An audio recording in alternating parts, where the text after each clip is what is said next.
Dito po sinabi ni President Duterte, lahat po ng listahan ng mga police officials involved in the drug list. Well, officers subject for investigation that time and was dismissed was assigned in Region 6. And look at the dates. Hindi na ito coincidental because the first statement of the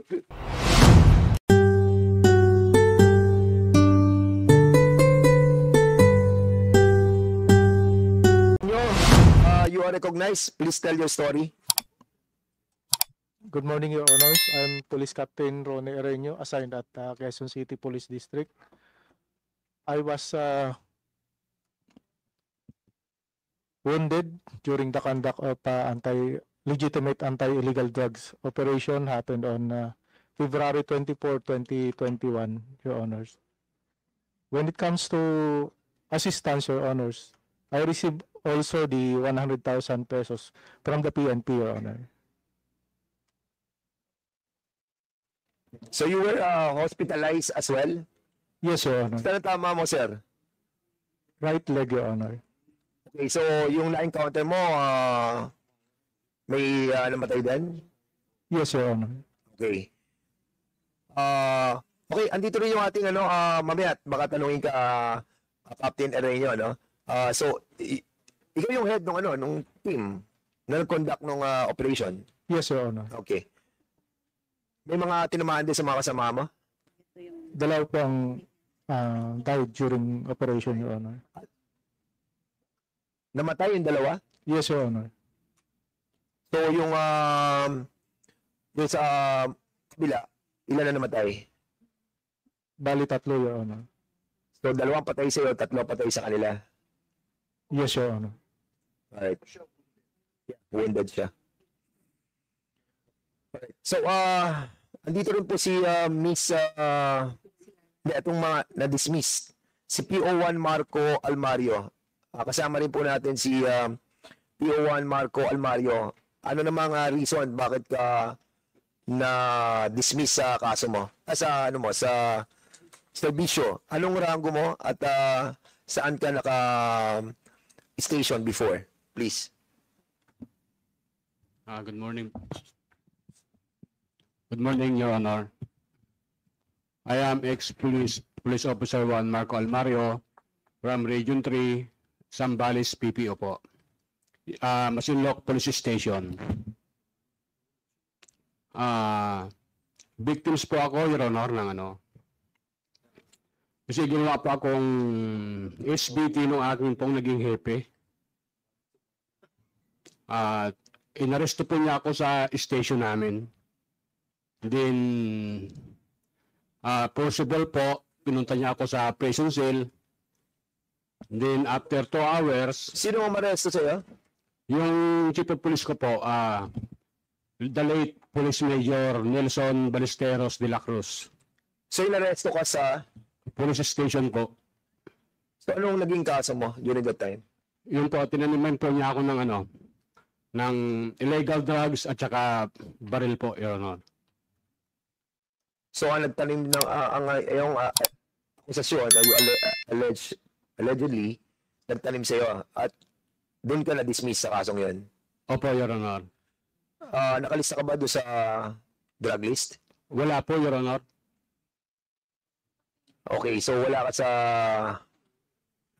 drug list? Wala po. So, ongoing pa rin ba kaso mo until now?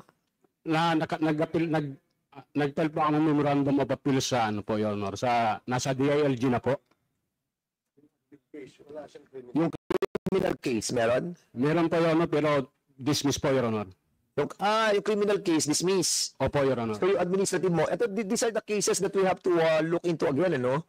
Kasi itong mga ganito nga, kailangan po natin ng validation if they, indeed, yung kanilang mga kaso was totoo, di ba? At nakakaawa, no? Kung totoo, yung sinasabi mo, talaga nakakaawa. Pero kung nagsisinungaling ka, syempre nakakamuhi yan, di ba? But I think the CIDG, the PNP, NAPOLCOM, IAS, they have to look into these cases, no? And Mr. Chair, Yeah, Congressman Richard Gomez, please. If I may say, yung karamihan sa mga administrative cases ng mga polis, ang nagpa-file nun yung mismo mga drug pusher, mga drug lord. Kasi nai-istorbo yung business nila eh. Yeah. In line of their duty habang ginagawa ng trabaho nila. So yun, pag tinignan talaga yung mga court cases, marami nagpa-file yung kalaban pa ng polis. Siyempre, kalaban ng polis is are the drug pushers. At the problem, wala silang Ang problema ng mga polis, wala silang laban sa kaso. mahalang abogado. And more than that, most of the time, retired na sila, ongoing pa rin yung kaso nila. Ito, in his case, ano siya dismiss ka no? Once gato yan, di ba? Once na meron na nakapile na kaso, talagang hindi sila sumusweldo, di ba? O once na nag-file na ng kasos against them, tanggal na sila. Hindi pa. Suspended, preventive suspension. But wala na yung benepisyo nila. Wala na yung... Sige, Pero once the decision na becomes final na ni Secretary, sir, doon i-stop, sir, yung sweldo po, sir, nila. At So, kailangan pag na-dismiss, sir, sila, forfeited, sir, din yung mga benefits po nila, sir. okay, so very short. Yung sumusweldo ka pa ba, ano? Wala ka na, di ba? Hindi na po, Your Honor. Hindi na, no? Okay. Yeah, Mr. Chair, yung decision will be decision of IAS, decision of NAPOLCOM. Kanino decision ba, Mr. Chair? General Pardo. Admins kasi, ano yan, IAS o kaya NAPOLCOM. Sir, ang mga kaso po kasi, sir, na na-file, sir, sa mga pulis, pwede pong ma-file yan, sir, sa NAPOLCOM, sa IAS, and PNP po, sir, exercise disciplinary authority over all PNP po. So, hindi ko, sir, alam kung saan yung final na kaso sa kanila. Mr. Chair, it doesn't matter where they file the case. The point is, what if NAPOLCOM decides? IAS decides or the administrative officers of the PNP decides. So, sino masusunod? Pag alimbawa, na-dismissan nyo, pwede bang i-appeal doon or sa inyo ba i-appeal? How does it work, Mr. Chair? Sir, the NAPOLCOM exercise original jurisdiction, sir. So pag na-file, sir, sa kanila yung kaso, sir, they will be the one to hear the case and decide. So hindi na po yan pupunta, sir, sa PNP. In the case, sir, among IAS, sir, they would recommendatory lang po sa kanila. Pag mag-file po yung mga citizens complaint po, sir, diretso po sa kanila yan, then their findings will be submitted to the PNP, and the chief PNP will be the one to study whether their recommendation suffice to meet the penalties. So, but after the PNP decides on the case, sir, they still have the right to file an MR, appeal, and so on and so forth, sir. I ask that, Mr. Chair, because as I looked at the report of IAS, for 2016 to 2022, June 30, 32,531 cases were dismissed. Demotion 64, dismissal from service 41, and reprimanded was 12. Because during the last budget hearing, I brought this up to the Philippine National Police. Because the budget of IAS, Mr. Chair, is attached under Philippine National Police. It should be separated from the Philippine National Police so that IAS will be able to decide on their case. Halimbawa, on the other side of the story, Mr. Chair, eto talaga, may ginawa police, may ginawang kalokohan, nakitaan ng ebidensya at saka dinismiss ng IAS. Ang problema kasi, IAS must refer to the PNP chief kung papayag. Kung bata ng PNP chief, hindi rin matanggal. So, sayang yung effort ng taga-IAS. So, I was thinking, Mr. Chair, if IAS will be able to help me, I know, Mr. Chair, na ang laki na hihingin, so that we will be able to separate their budget from the Philippine National Police, Mr. Chair. Okay, you need a reply for that? I want to reply from the IAS, Mr. Chair. IAS, please. And then we'll be proceeding po sa sa mga na-dismiss na mga officers of the PNP organization. Sige, go ahead, IAS, please. Una-una po, Mr. Chair, salamat po kay Congressman Emano sa suporta po niya sa IAS. Tama po yung sinabi niya na siyempre po, maigi po kung magkaroon din po kami ng sarili namin pondo. Sapagkat para lang po mas malinaw po yung pag-ugnayan po ng IAS at saka ng NAPOLCOM. Yung IAS po kasi binigyan po kasi sa batas noong kapangyarihan na magkaroon po ng tinatawag ng motu proprio investigation. Ibig sabihin po ito, kahit wala po mag-complain po sa amin, hindi po katulad sa NAPOLCOM, kailangan po kasi nila ng complainant. Sa amin po, ang trabaho po namin, kahit wala po mag-complain, Meron pong 5 pagkakataon sa batas na kailangan po namin imbestigahan. Yun po yung rason kung bakit po doon sa drug war ay nagkaroon po ng investigasyon na tinatawag pong motu proprio automatic na nakasangkutan po ng around 32,803 police personnel. Yun po ang rason kung bakit po sila na-imbestigahan po lahat. Sapagkat yung power po namin, Wait, attorney, 32,000. opo, sapagkat Chair, Mr. Chair, yung pong bawat police operation, hindi lang naman po isang police po ang kasama po dyan. So lahat yung 32,000 na nakasuhan yun? May automatic administrative investigation case po lahat yan, sapagkat yun po sangayon sa batas po yun eh. Okay. Ito po yung mga may namatay po. Ito po yung may victim, namatay, or nagpaputok ng baril, automatic po, inibisigan po ng So in other words, 32,000 were involved in Involved the po na- administrative cases. Sila po ang nasama sa administrative case. At tama naman po yung sinabi po ni Congressman Imano na kami po ay nag-iimbestiga po ng hiwalay po para matingnan po namin kung ano po ba nangyari doon sa operation na yun. At tama naman po sinasabi ng mga ibang kasama ko po na sa PNP po na meron din po naman talaga na nasasabit po lamang sapagkat siyempre po dahil po sa kaso nga po na hinaharap nila kailangan po silang maimbestigahan po at nahihirapan po yung mga kasama namin kuminsan na kumuha din po ng tulong po na legal sapagkat siyempre po sa kahit po administrative case kailangan din po ng legal representation po sana. So yun din po, tama po yung kanilang paliwanag po at kami naman po sa IAS ay handa po kami tumulong sa opisina po ni Congressman Imano para po mabigyan po ng mas maganda pong paglilinaw yung aming pong mandato at pagsagawa ng aming mandato. Maraming salamat po, Mr. Chair. Mr. Chair,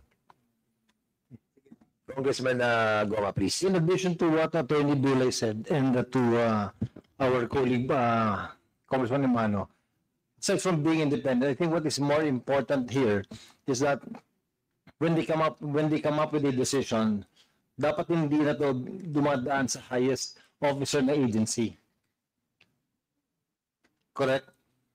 Kasi pag dumaan pa to sa highest officer na agency, pag bata niya imbestigahan doon, tapos na yun. Sayang talaga yung gagawin nila. So the decision will have to be independent as well. Okay. So proceed tayo muna doon sa mga sa mga natin na dismiss pa si Mr. Sunny Reyes. Mr. Sunny Reyes, ano pong position nyo? Patrolman. Patrolman po. So bakit po kayo na-dismiss? Mike. Ginasuhan po ako ng Station 11 po. Ano nga pong ikinaso sa inyo?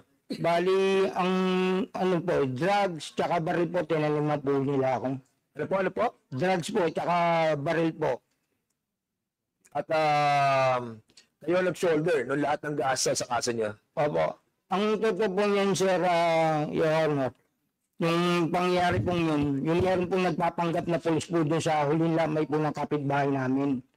Ngayon po, tinulungan ko lang po, tinignan ko po kung totoo po bang pulis yun. Ngayon, nakaharap ko po, hindi po pulis yun, kaya pinagtulong-tulungan ng mga kapitbahay namin. Ngayon, nagpatawag po ako ng assistant na pulis at dumating po yung PO2 Bungato at yung PO1 Luminis. Tinel-over ko po sa kanila. At ang sabi sa akin po, sumunod daw po ako sa presinto para mapagsampa ng kaso. Pero pagdating po namin sa presinto sa Police Station 11 ng Quezon City, kami na po ang binaliktad, kinulong na po kami, napag-alaman po namin na yung taong yun po, asset po ng Police Station 11 ng Dallas, Quezon City po. Ang masakit po nga po niyan, pati po yung mga anak ko, dinamay po nila. 4 po kami nakulong na mag-ama. Na sinasabi nila yung acid daw pong yun, binaligtad kami, na hinold up po daw po namin dun sa aming lugar. Ginawan po nila ako ng senaryo. Okay, so okay. So nakulong po kayo nung 2016, 2017? Kailan po? 2017 po. 2017. Opo. Ha? Case was filed against you. Opo. Sino nag-file? Bali yung Station 11 po. Oh, yung police. Opo. Na sinasabi mo na Na tinaniman po nila ako. At okay. dinamay pa po yung mga anak ko. Pinakulong din po nila. Magkakasama po kami nakulong ng mga anak ko. Ilan ang anak mo na nakulong with you? Bali, 3 po. So, 4 kayo nakakulong. Opo. Kinasuhan naman po sila ng ng robbery hold up po. Tsaka yung kinaso sa And kanila. during all this time na nakakulong po kayo, with all this allegation that you have mentioned, lahat ng ginastos niyo sa kaso ay sagot po ninyo. Opo. Sige po. At, Pero po na-dismiss man lang naman po lahat ng pinatong nila sa akin kaso. administrative. Nag-failed po ako. Administrative po, doon po ako na-dismiss po. Okay. Alright. So, yung criminal, dismiss. Opo. Yung mga mahirap no? Na mga sitwasyon talaga that nakakaawa yung ating mga pulis na. For example, sabihin natin na hindi sila talaga involved. Tapos ginawa nila yung kanilang tungkulin. At nagkaroon ng ganitong polisiya na this was implemented and then it happened. So, wala silang biktima sila. So, wala silang perang panggol sa sarili nila. Naapektuhan siya at ang pamilya niya, karir niya, reputasyon, dignidad. Yun ang nakakalungkot na nangyari sa atin. But, yun na nga. But Mr. Chair, if I'm not mistaken, ang naalala ko sa regional level, meron silang legal officer. But the problem is the numerous cases, hindi kayang i-handle ng legal office ng regional office yung cases ng mga police.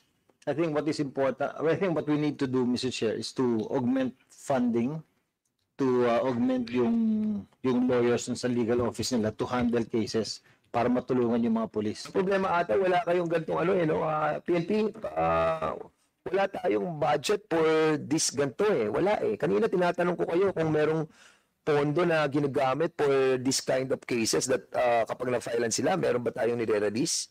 And even giving them legal manpower? Like we mentioned earlier, sir, the PNP legal assistance extended to PNP personnel facing are those cases that falls under the service connected cases only, sir. But if they will be facing a case that is separate or outside of the official performance of their duty, sir, Yeah. they will be the one to shoulder the legal representation, sir. Tama yun. Kasi this one, hindi siya, kaya nga kanina sabi natin, categorize Yung mga 195 na natanggal at 399 na nakikita may kaso, i-categorize natin para at least alam natin kung sino yung mga tutulungan talaga. Diba? So, submit to us, ASAP, para at least alam yung pondo na hilingin natin kay Speaker for that purpose.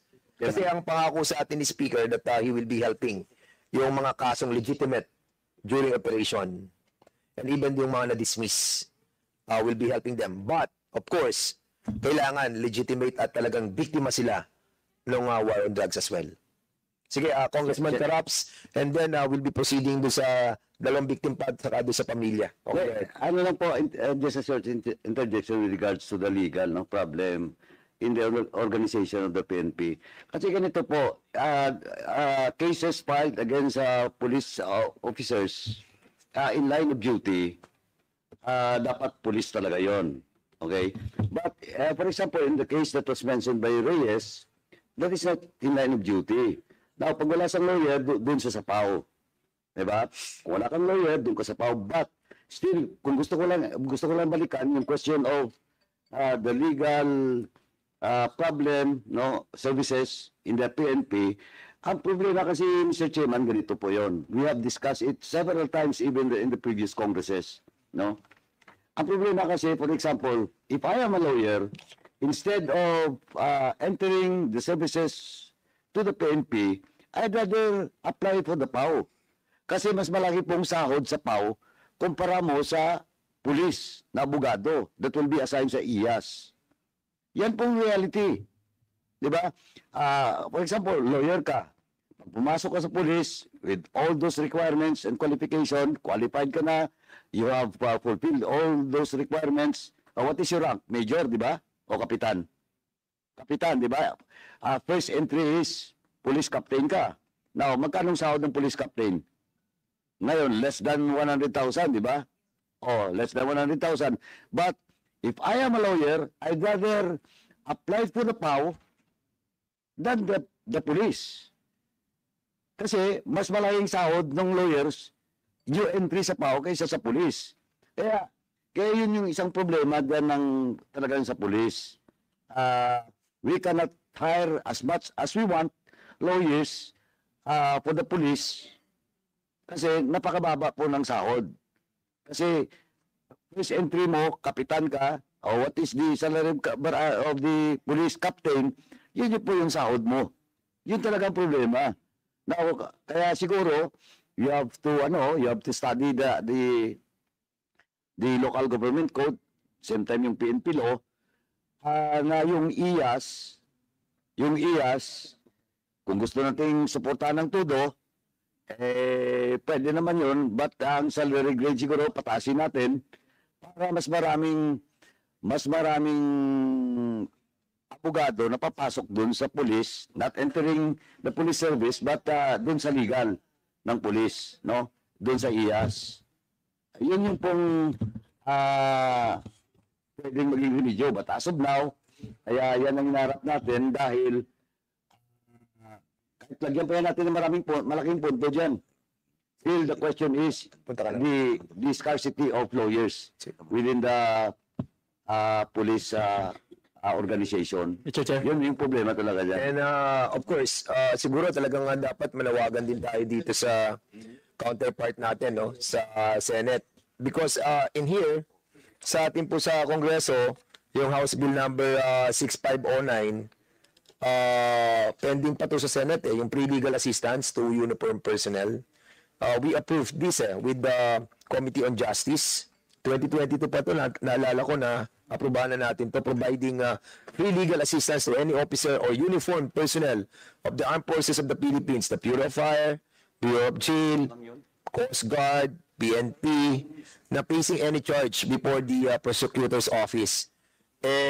Sana po ma-aprobahan na sa Senado to. Congressman Charon, please. I was just saying, Mr. Chairman, na yung mga abogadong pumapasok din sa ating government like sa PNP, hindi po sila nag-litigate. Nandun lang sila as in an advisory or rendering legal opinion. Yun po ang trabaho ng mga lawyers sa government offices. Yung nag-litigate talaga, yung pumupunta sa yung mga abogadong nandyan sa PAO at saka yung private lawyers. Yung mga nasa nasa government. If I am not mistaken, hindi po sila nag-litigate unless they ask permission from the chief of the office na mag-engage in legal practice of the profession. I don't know if that is correct. Please reply on that, General Pardo. Sir, for proper context po, sir. Yung mga PNP lawyers po natin, sir, ay nare-represent po yung mga pulis natin na kakasuhan. Yan po yung sinasabi po natin na applicable doon sa mga service-connected cases. Just like binanggit po, sir, ni Congressman Gomez, sir, na may mga subject ng police operations na nagka-countercharge sa police, yun po ay nare-represent po ng ating mga PNP lawyers. At marami na po silang cases won in favor po ng mga pulis nating nakakasuhan, sir. So it is just clear na kulang talaga ang mga pulis sa PNP kasi it's not happening in the provinces. Ang daming policemen, when I was still in the private practice, pumunta sa private lawyer. At meron namang IBP na sinasabing yung de officio na nagre-render po tayo ng servisyo na walang bayad. So yun ang ginagawa ng mga abogadong private kasi yung mga pulis napakarami. Walang nag-aaten ng mga abogadong tiga PNP na nag-aaten ng kanilang kaso sa korte or sa fiscal's office. So yun po nangyayari sa ground. Hindi ko alam kung asan yung merong maraming abogado sa PNP. Mr. Chair, Sir, Congressman Goma. I just want to find out if do we already have an approved bill in augmenting yung legal services ng PNP? Yeah, I just mentioned that we have already approved. Committee on Public Order and also Committee on Justice. House Bill number... Approve on third reading, Mr. Chair? Yeah, okay lang tayo. Pending in Senate? Yes. Pending in Senate? Pending in the Senate. Yeah. Free legal assistance for the PNP. Oh, pending kasi din nila. Anyways, proceed muna tayo doon sana tapusin natin itong si Jason Ibe. Mr. Jason Ibe, ikaw naman, bakit ka na-dismiss?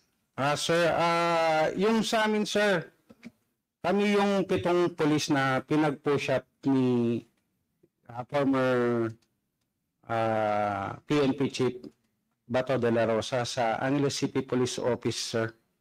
Kami yung... Ba't yung pinag-push up?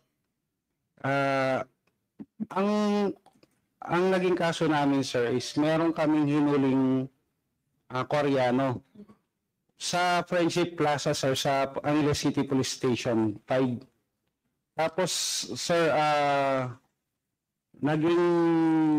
dahil sumunod kami sa utos ng ng COP,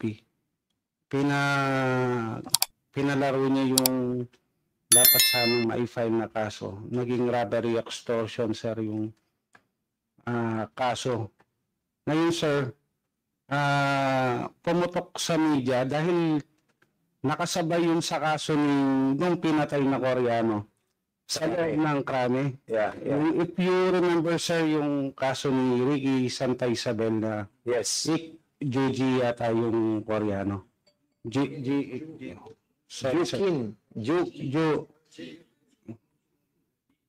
Okay, Yes, sir. Para matakpan, sir, yung dahil naging national news yung sa Korean. Korean na yun na namatay sa krame, sir. Ang kwento nung sa amin, sir, kami, sir, yung pinantakip nila para gawing sensationalize yung kasong simpleng robbery extortion sa nung sa amin is ginawa kaming kidnapping. In-insist nila, sir, na pinapilit nilang pinafile na kidnapping yung maging kaso namin. Tapos apparently, sir, after second day, sir, nangyari yun, sir. Nirestrict kami sa campus, sir. Tinanggalan kami kaagad ng baril, sir, at saka ng cellphone. Nirestrict kami doon wala pa kaming kaso, sir. Tapos nabalitaan na lang namin na may planong patayin kami, sir. Ng mga taga-krami ata or... Ito kasi nyo, it's not, hindi siya involved yung operation nyo tungkol sa illegal drugs. Hindi, sir. Robbery extortion ng po. Well, anyway, ang pinag-uusapan natin is sa EJK, no? But it's worth understanding also yung case ninyo. No? Kasi, sir, these are all your story and your allegation. But of course, we will be asking also the PNP to look into this. Kung talagang but sino administrative dismiss kayo, right? Yes, sir. Yung criminal case din, sir, dismiss. Ano natin doon, for example, na-dismiss tayo criminally? Sir, yung po kasing nangyari sa amin, sir, kung if I may, sir, tutuloy ko yung... Sige, go ahead. Para malaman lahat, sir. Publicly kasi, sir, na pinaya kami wala pa kaming mga na-file na kaso. Tapos, sir, lahat ng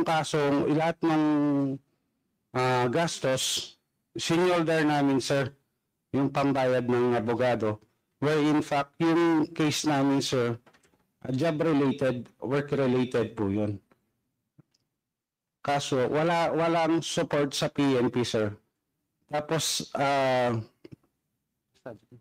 sino kaso sa inyo? Tapos, sir, na-dismiss na yung kasong kriminal namin. Umatras na yung complainant. Sir, pinakulong pa kami. Yun yung masakit dun, sir. Sino kukulong sa inyo? PNP, sir. Sino utos? That time, sir, PNP Chief Bato de la Rosa, sir. Merong itong video sa YouTube, sir, na plano kaming patayin, sir, para matakpan yung kaso sa Krame na binulgar ni asawa ni Ricky Santa Isabel, sir. Na makikita pa yun sa YouTube. Mismo siya nagpa-interview sa sa GMA or sa National TV na itong police na dapat, kaya kinakasuhan kami ng kidnapping, sir. Muntik na kami ilatag din. Hindi ko alam, sir, kung BDS or ano. Ganun. Pero yung asawa mismo ni Ricky Santa Isabel, sir, hindi siya pumayag na ganun yung gawin nila sa amin. At with the support of our wives and relatives, sir, binantayan kami sa kampo, kanya hindi natuloy yung plano, sir.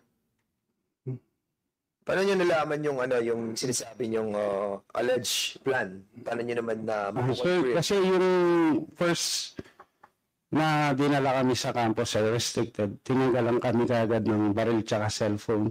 Wag daw kami nakikipag-communicate sa labas. Tapos, sir, dahil sa akbo doon kami, marami kaming kakilanang pulis. Sinabi nila sa amin, wala kaming cellphone, sir. May isa-isang kwarto kami. Sabi nila, may planong patayin kayo, kukunin kayo dyan, sabi niya. Sabi, tawagin niyo yung mga kamag-anak niyo, bantayan kayo, sir. Apparently, sir, na-verify namin po yun. Sino nagsabi sa'yo ng ganun? Yung mga kasama din namin. Yes, sir, mga kadikit na namin official. Saan area kayo? Angeles City Police Officer. Saan? Angeles City Police Officer. Can you mention the name of the officer who have... Kung sa executive session, sir, kung makakailing kami. Or sa affidavit. Yun yung mention namin. Sige, siguro mag-affidavit ka. Tapos, sir, yung nagpatibay din sa sabi-sabi na yun sa station, sir. Sa campus, sir. Yun is yung asawa ni Ricky Santa Isabel, sir. Sino si Ricky Santa Isabel? Yun po yung suspect na police. Krami, sir, yung sa AIDG na pumatay doon sa Koreano. Okay, let's proceed sa next, si Mr. Richard Agapita. Richard Agapita, can you tell us your, bakit ka na-dismiss? Sir, good morning po. Dagdag lang po dun sa sinabi sa kasama ko po ni Mr. Jason Ibe po. Yun nga sir, yung humiliate po kami in public without, wala pa pong naka-file na... Nakasama mo si Jason? Yes sir. Magkakasama kayo? Pito po kami sir na yung pulis sa Angeles. Na public humiliate po kami and yun nga po, wala pang naka-file na kaso. Okay, thank you so much, Mr. Richard Agapito. Yes sir, thank you po. Ito namang biktima, kasi we're running out of time. Hanggang 12 lang po tayo. So, itong widow, nung si Miss Floradel Colliantes. Sige, ma'am, you have the floor.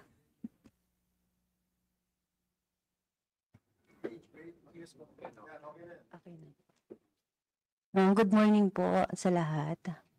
Ako po si Floradel Colliantes. Bali, common law wife lang po talaga ako nang namatay ko pong asawang pulis na si Patrol PO1 Joverjan Largesabal. Nung time po na namatay po siya, madaling araw po noon nagpaalam po siya na may drug operation po sila.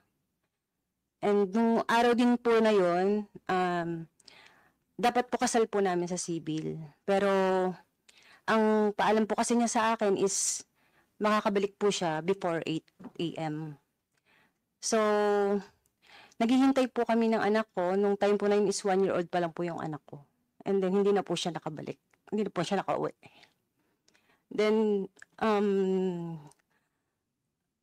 siguro, parang past 12 na po ng tanghali, nung may tumawag po sa akin. Investigador po siya, nakalimutan ko na po yung pangalan.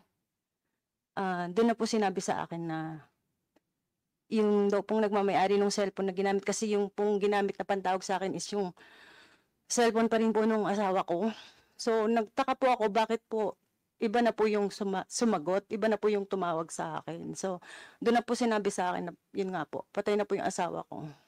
So napakasakit po hanggang ngayon, kahit na matagal na po yung nangyari.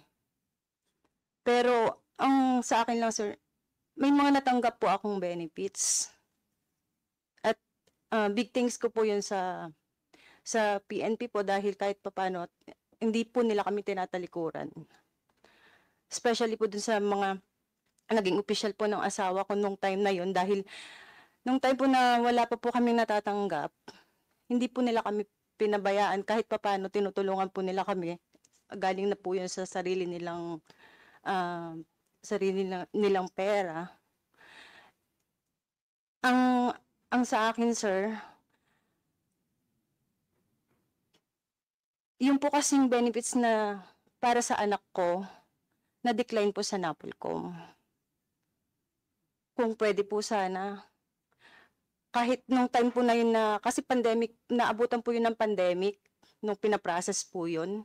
So, nung pwede na po akong makaluwas nun, prinasis ko pa po yun, nagpunta po ako ng Makati, NAPOLCOM. Nagmakaawa po ako dun, para lang kahit, sabi ko po, kahit yung sa educational lang po, kung hindi nyo na po maibibigay yung gratuity.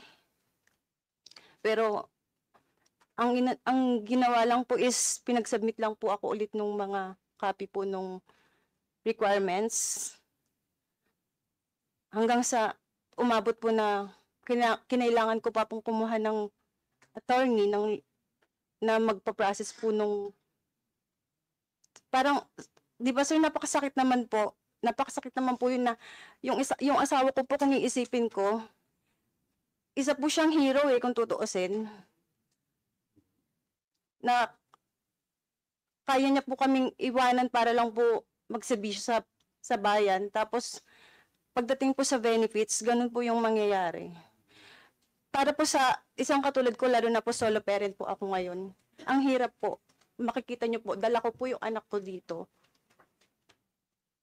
Kasi mahirap, kahit po minsan sa trabaho ko, dinadala ko po siya.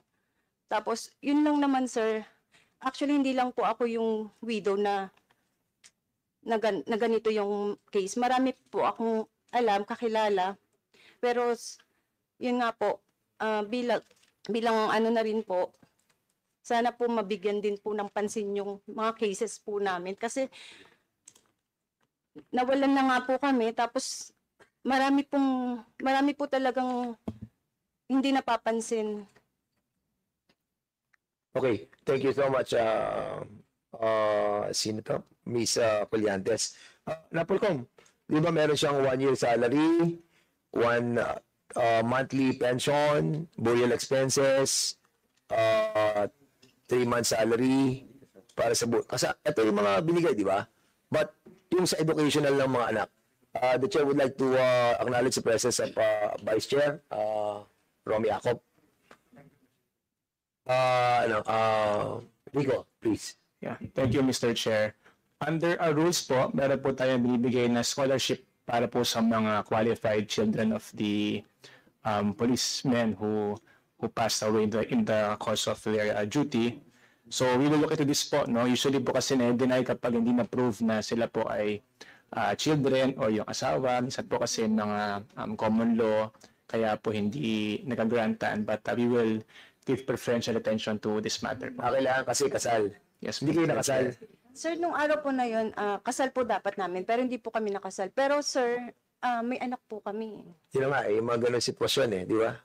So, paano naman po yun? Mr. Chair, pwede naman po kapag po-proof po na children naman nila yung we can give the assistance. So, baka lang po it's a matter of evidentiary submissions lang po. And that's a very reason why we are conducting this hearing. Para at least malaman ng mga naging biktima ng mga pulis, no? Yung mga namatay, yung mga nasugatan, yung mga nagkaroon ng kaso, that this committee will be helping them to have a kung sakasakali ng special account, no, para do sa budget natin for 2025. Masama natin yung mga ganitong klase na napabayaan, no, sa war on drugs. Chairman, Okay, Congressman. may I just know kung meron bang investigation ito? Yung kay police officer or policeman Colliantes? Meron bang official, may investigation ba ito? May result ba ng investigation? Kasi we would like to know kung ito ba ay EJK related. Hindi natin alam kung ano ba nangyari dito. Buhay na hindi bumalik at namatay. Hindi natin alam kung ano ba. Meron bang investigation ito in the first place? We'd like to know from the PNP kung meron ba ito. Sir, we will have to, Mr. Chair, Your Honor, we will have to check, sir, the case and we will approach Mrs. Colliante later. Sir, sir. Sir, I will let General Sinayog answer, sir. Okay, go ahead, sir. Your Honor, sir, Sinayog. Go ahead. thank you, sir. Sir, ang recommendation ng head of office niya is that the office recommends that all benefits due to P1 Georgian unless largely liable should be awarded to his legal beneficiaries. So, apparently, sir, hindi ito, this is in the line of duty, sir, yung pagkamatay. Okay. Kaya kailangan talaga natin categorize eh. Hindi. Okay. We need to categorize talaga. Check nyo muna, no? Para, and then afterwards, siguro sa Monday, if we will be continuing our investigation on this, we'll be citing all those names, no, na in line of duty para at least matulungan natin. Okay. I'll be showing lang. Sige, Chairman. Short question lang, Mr. Chair, sa PNP, para lang for our education. Kasi iniimbestiga natin yung extrajudicial killings o EJK na kadikit dun sa pag-implement ng war on drugs. No? Marami pong nangyari na namatay, no, 6,000 sa datos ng PNP ang namatay, no. Sabi nga ito daw po ay mga nanlaban. So we'd like to get maybe in the next hearing, Mr. Chair, no, yung records nung kung 6,000 yung nanlaban, 6,000 yung namatay, maaring ganun din karami yung armas na ginamit panlaban, no. And I'm sure nasa depository o nasa evidence room ng PNP yan. Pangalawa, pinag-usapan din natin yung reward system.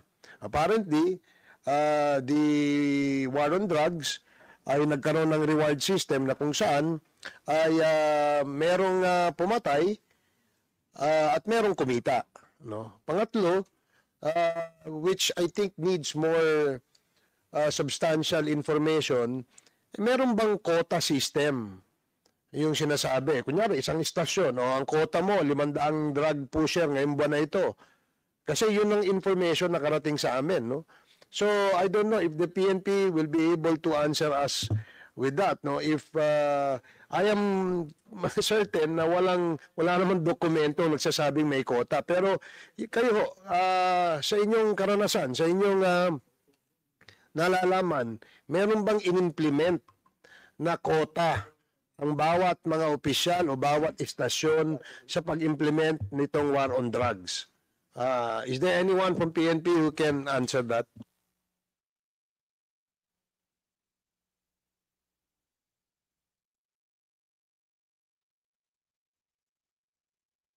Okay, from General. So, personally, sir, I was provincial director during from 2016 to 2018 at wala naman silang sinabing quota na ibibigay sa akin, sir. I was the provincial director then of Ifugao Police Provincial Officer. Mr. Chairman. Go ahead. With due respect to Police General that answered the query of Chairman Barbers, and of course of the whole PNP, ano naman yan eh, sa totoo lang po, if you check all the records now of all those police officials, not all, but hindi rin most, some, para safe, some of those police officers that was dismissed are drug-related in relation to quota. Well, in fact, I can mention one, no? I can mention one, and I will mention a lot of police officers maybe in my time before we suspend. For example, I talked to former Chairman Nograles, now running for mayor in, unfortunately, he decided to run in Davao. Anong budget plenary debate, doon kami nag-usap. May isang case doon po sa on appeal sa CEC. Kaya ang decision ng CEC is favorable to that police official that was dismissed by Napolcom because the basis is Dakota. Now, of course, that is not, kumbaga, unwritten policy. No? And that is being used, yun ang pinakamasakit sa lahat eh. Some of the police officials are being dismissed by Napolcom because of such basis. So, kaya, of course, that's an unwritten policy. Alam po natin yun. But sa totoo lang po, whether we will admit it or not, may mga kaso talaga na may mga police officers na pinadismiss dahil dyan sa kota-kota. And they will testify, Mr. Chairman, if we will invite them and we will allow them to speak and we will check the Napolcom, we will check the civil service. Kasi po, ang tanong kanina ni Attorney Congressman Acharon, with regards to legal remedies by police officials being dismissed by Napolcom, mayroon pa po. Pwede pa po sa civil service. And in fact, kaya nga mamaya I will move for the civil service also, Mr. Chairman, to be invited in the next hearing and submit to us all cases that was filed. Appeal of all those police officials that was dismissed in the period of 2016 to 2022, the present status, because some of them was already unfavorably decided by CAC to be dismissed. But there is a case now, and it might be confirmed or official, but I want it to be confirmed by the CAC and of course by the police officials in the next hearing. A certain police superintendent Gumbok. Ano? Gumbok. Siya po yung, nung pinatawag ang lahat ng police ni General Bato, siya po yung PNP Chief Bato the time. Yung pangising-isi, yung sinabi niya, ikaw Gumbok, pangising-isi ka pa dyan. Yun yung Gumbok. Now, I cannot confirm it, but I have information that Gumbok, the appeal of Gumbok was favorably decided for him by the Civil Service Commission or Richard Gumbok on the grounds of, I think, if my memory serves me right, you might correct me or not, if I'm wrong, that was a statement given to me by former Chairman Nograles. When I asked about the cases, pending cases, babalikan ko po mamaya yan kasi ito, pattern to eh. Mr. Chairman, pattern to na nangyari. Now, you're citing about the case of Gumbok, and I think now the document or the papers of Superintendent Gumbok is now with, I think, with the PNP or with Napolcom after the decision favorably of the CSC. I do not know, but that is the information that I get. Okay. Chairman, okay, go ahead. It was 2 weeks ago. Can you kindly give us all those personalities that Ganito po, Mr. Chairman, ganito lang. Before I recognize before Mr. Chairman, I present to this committee and to the police officials. I have with me a memorandum from the office of the Vice Chairman and Executive Officer. That time is Attorney Roy Riorti Casurao. He was then the Vice Chairperson of the Napolcom when President Duterte assumed as President. Now, dated August 18, 2016. This is addressed to all regional directors. And this order from the Napolcom addressed to all regional directors emanates from the public statement of the former president dated August 7. dito po sinabi ni President Duterte, lahat po na listahan ng mga police officials involved in the drug list. Well, in fact po, for the record, hindi pa nga po kompleto yung mga names. Hindi ko rin ma-confirm, but some of the information that I got is handwritten pa po. For example, in the case, ito ngayon, in the case of police superintendent o senior superintendent at the time, the Regional Intelligence Unit Chief ng Region 6, police senior superintendent Hipana, the underclass of, the classmate of General Pardo. Di ba ma'am? Kaklase mo siya? Yes. Okay, now, ang nakalagay dito sa record is, mali pa po. Hinipa. Walang first name. Ang nilagay lang dito, Police Superintendent Hinipa. Well, in fact, in short, that's only the sample. Some of them dito, hindi po tama yung Wrong spelling. wrong spelling. At the same time, yung rank, pati assignment. Na-dismiss yan? Yan, na-dismiss. Now, Oh my God. why I'm telling this, no? Supposedly, and I hope the NAPOLCOM, now with the new leadership of Attorney Vice Chair Bernabe, I hope you check on this, no? Because I have information.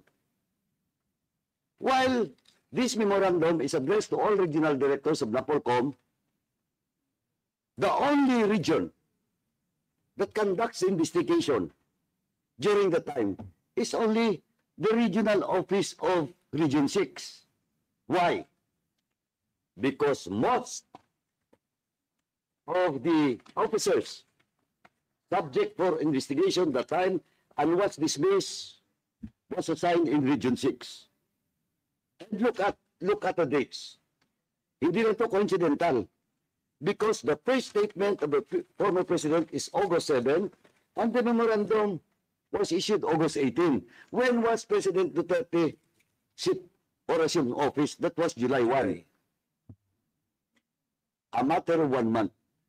Now why?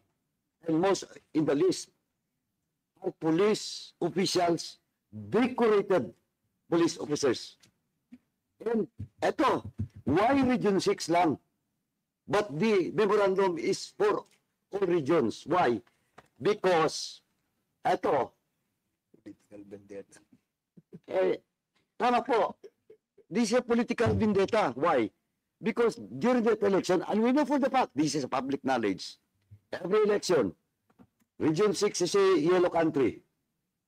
Ako nga, sa totoo lang po, in this administration, saludo nga ako ngayon eh.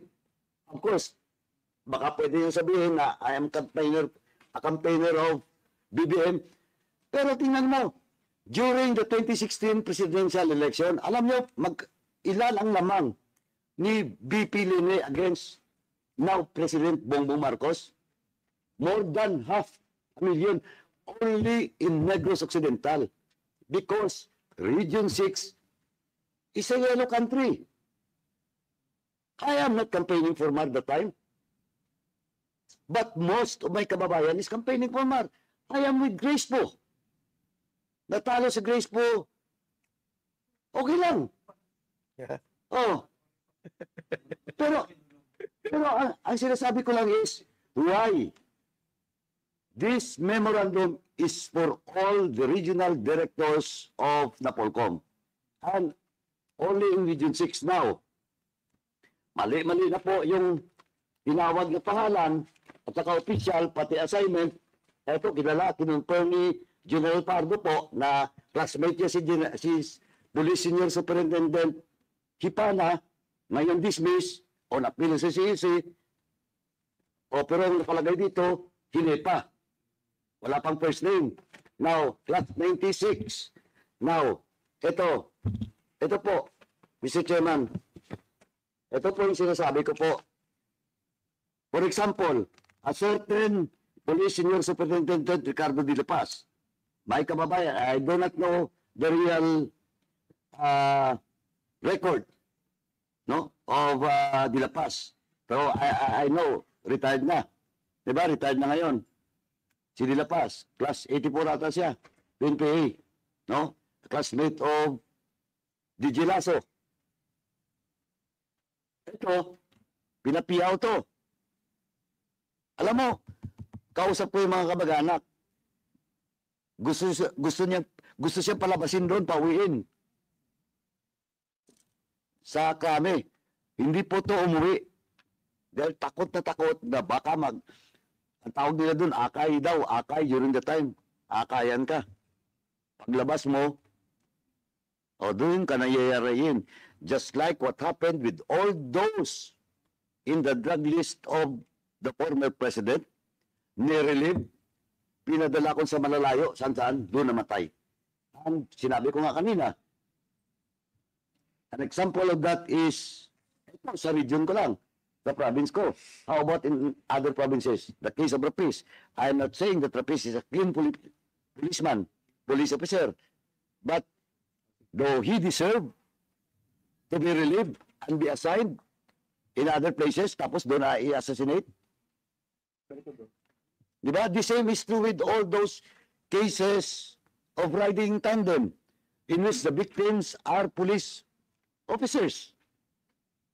Kaya nga po, Mr. Chairman, before I forgot, I would like to move that the police officers to General Pardo and of course General Torre to submit in this committee all cases of killings or death under investigation. Kasi karamihan dito, wala naman talagang resulta. Those police officials that was leave in their post and assigned in other places at doon po namatay. They were killed. Now, second is all cases involving PNP officials that was killed by riding in tandem. Napakarami po dito sa Metro Manila. Well, in fact, a case in which gusto ko rin po buksan yan, maybe in the Quadcom, yung nangyari po dun sa Bulacan. Yung involved doon yung isang station, Marilao ata, Marilao, Bulacan. Kasi almost all those officials, police officers from NCRPO, yung iba ngayon nagtatago pa siguro, yung iba doon namatay. Pinatay din po. And I hope General Torre is familiar with this. Yung kaso doon sa bypass na involved yung NCRPO. Anyway, I will just ask the chairman and give him all the records, no? Para po may sama natin sa investigation. Because this will only prove na talaga pong may problema yung previous war on drugs. Now, Mr. Chairman, I will not anymore belabor to name those police officials. I will just submit this to the chair, no? Yung 95 ata naka-record dito. But just for purposes of record, sa kamalaman ng public, I have with me the 19 police officers that was dismissed. And until now, ang pamilya po nila is suffering.